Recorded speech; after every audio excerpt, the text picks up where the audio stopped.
Hello दोस्तों, मैं हूँ रीटा मुखर्जी और आज हम एक सीरीज़ शुरू करने वाले हैं जिसमें हम यूपीएससी आंसर राइटिंग के कुछ आंसर लेंगे और उनमें से देखेंगे कि हम अपने आंसर में क्या सुधार कर सकते हैं। और ये एक पर्सपेक्टिव रहेगा जिसमें आप भी अपना योगदान दे सकते हैं कमेंट के थ्रू। अगर आपको लगता है कि मेरी राइटिंग में क्या सुधार होनी चाहिए तो आप कमेंट कर सकते हैं, और अगर आपको मेरी राइटिंग से कुछ सीखने का मौका मिलता है, राइटिंग में सुधार कर सकते हो। तो दोस्तों, अगर आपको लगता है कि यूपीएससी में नॉलेज होने के बावजूद भी मार्क्स नहीं आ रहे हैं या फिर आंसर राइटिंग शुरू ही नहीं कर पा रहे हैं, तो ये वीडियो आपके लिए है। आज मैं आपको बताने वाली हूँ कि जीएस और ऑप्शनल दोनों में इफेक्टिव आंसर राइटिंग कैसे करें, स्टेप बाय स्टेप, बिना किसी कन्फ्यूजन के।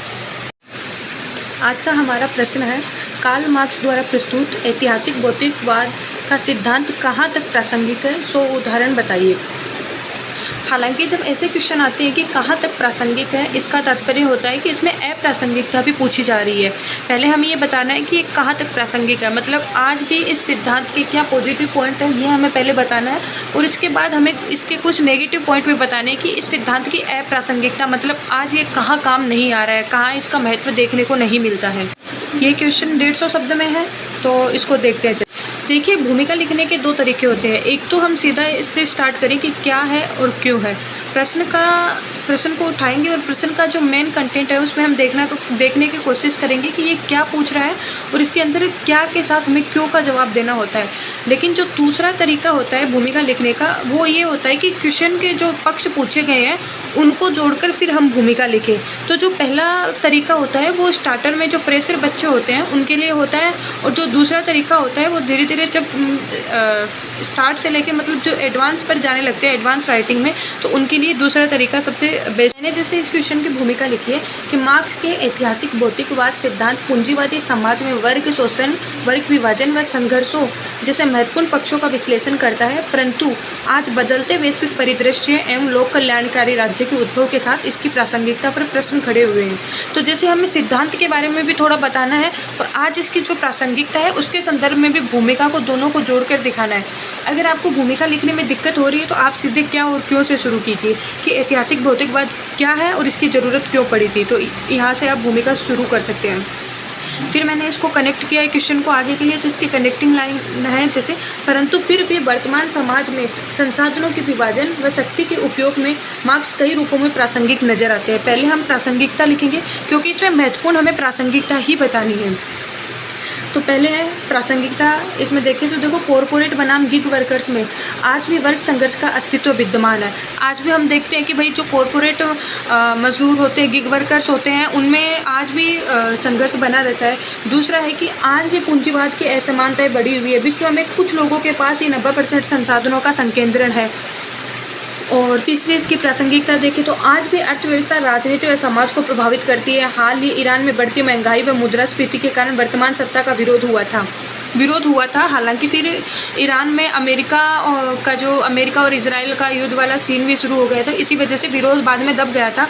हालांकि इसी विरोध की वजह से अमेरिका ने ईरान की जनता को कहा था कि हम आपके लिए मदद करने आ रहे हैं, ऐसा वैसा करके, लेकिन बाद में सीन उसका चेंज हो गया था।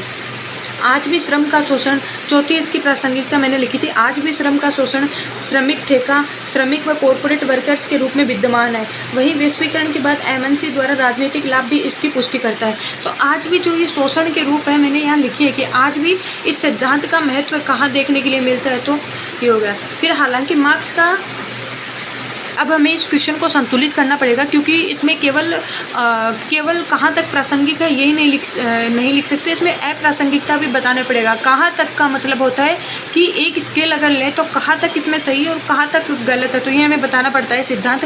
तो इसमें अप्रासंगिकता कहाँ है, तो ये हमें देखना है।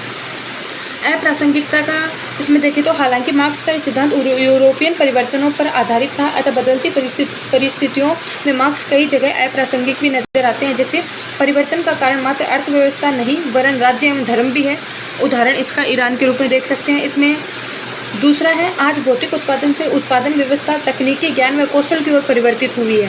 तो मार्क्स जहाँ भौतिक उत्पादन पर बल देते थे, सब चीज़ों में परिवर्तन का कारण भौतिक तत्वों को मानते थे, तो आज जो चीज़ें हैं वो अब ज्ञान आधारित व्यवस्था में परिवर्तन हुई है, अर्थव्यवस्था में। जैसे सॉफ्टवेयर का नॉलेज किसी के पास है तो उस व्यक्ति के महत्व अपने आप बढ़ जाता है, जैसे कंप्यूटर साइंस आदि। मार्क्स द्वारा किसी समाज में परिवर्तन के सूत्रधार मध्यम वर्ग के विश्लेषण की उपेक्षा की गई, जबकि मध्यम वर्ग आज भी कई परिवर्तनों हेतु उत्तरदायी है। मार्क्स ने दो वर्गों की चर्चा की थी, जिसमें एक था स्वामी वर्ग और दूसरा वंचित वर्ग। मार्क्स ने मध्यम वर्ग की चर्चा नहीं की, तो ये भी उनकी अप्रासंगिकता है। वहीं धर्म, मीडिया, फ्रीलांस वर्कर आदि ये सब घटनाएं भी मार्क्स के अध्ययन में वंचित रह गई। उपरोक्त अप्रासंगिकताओं के बावजूद आज राज्यों में परिवर्तन की दिशा निर्धारण व शोषण असमानता के अध्ययन में मार्क्स महत्वपूर्ण है। तो फिर भी आज भी कई मामलों में मार्क्स महत्वपूर्ण होते हैं। तो इस क्वेश्चन को अगर हम देखें तो इसमें हमें क्या करना है, सीधा साधा ढांचा क्या रहेगा, पहले हमें भूमिका लिखनी है, भूमिका को जो टॉपिक पूछा गया है उससे कनेक्ट करके लिखना है, फिर एक कनेक्टिंग लाइन हमें देने हैं और कोशिश करनी चाहिए कि कनेक्टिंग लाइन 150 नंबर का यदि क्वेश्चन है तो उसमें छोटी ही रहे। फिर सीधी हम प्रासंगिकता लिख देंगे और प्रासंगिकता के बाद हमें कहाँ तक इसमें प्रासंगिकता पूछी है, तो कहाँ तक का मतलब हुआ कि इसमें अप्रासंगिकता भी बतानी पड़ेगी कि यहाँ तक प्रासंगिक है, फिर यहाँ अप्रासंगिक है, तो इसमें फिर हम अप्रासंगिकता लिखेंगे। फिर हम ये बता देंगे, चूँकि हमने सकारात्मक पॉइंट ऊपर बता दिया है, नकारात्मक पॉइंट नीचे बता रहे हैं, तो हम निष्कर्ष में इसको और संतुलित कर देंगे कि इन अप्रासंगिकताओं के बावजूद भी मार्क्स का ये सिद्धांत कई रूपों में प्रासंगिक है, तो निष्कर्ष को हम इस तरीके से दे देंगे। हालांकि निष्कर्ष को हमेशा भविष्य उन्मुखी रखना चाहिए कि भविष्य में आज भी हमें ये सब दिख रहा है, लेकिन इस क्वेश्चन में जो पूछा है वो वर्तमान से संदर्भ करके पूछा है, तो हम ये बता देंगे कि ये सिद्धांत कहाँ कहाँ आज भी महत्वपूर्ण है। हालांकि मेरी राइटिंग थोड़ी दिखने में इतनी अच्छी नहीं है और शायद आप लोगों को समझ में भी नहीं आए, इसलिए मैंने पहले पूरा क्वेश्चन बोला था और उसके बाद मैंने इसको बताया है कि क्या क्या इसमें कर सकते हैं। तो ये तो मेरा क्वेश्चन था। अब आप इसमें अपना कमेंट के थ्रू बता सकते हैं कि मेरे को इसमें कहाँ सुधार करना चाहिए था। धन्यवाद।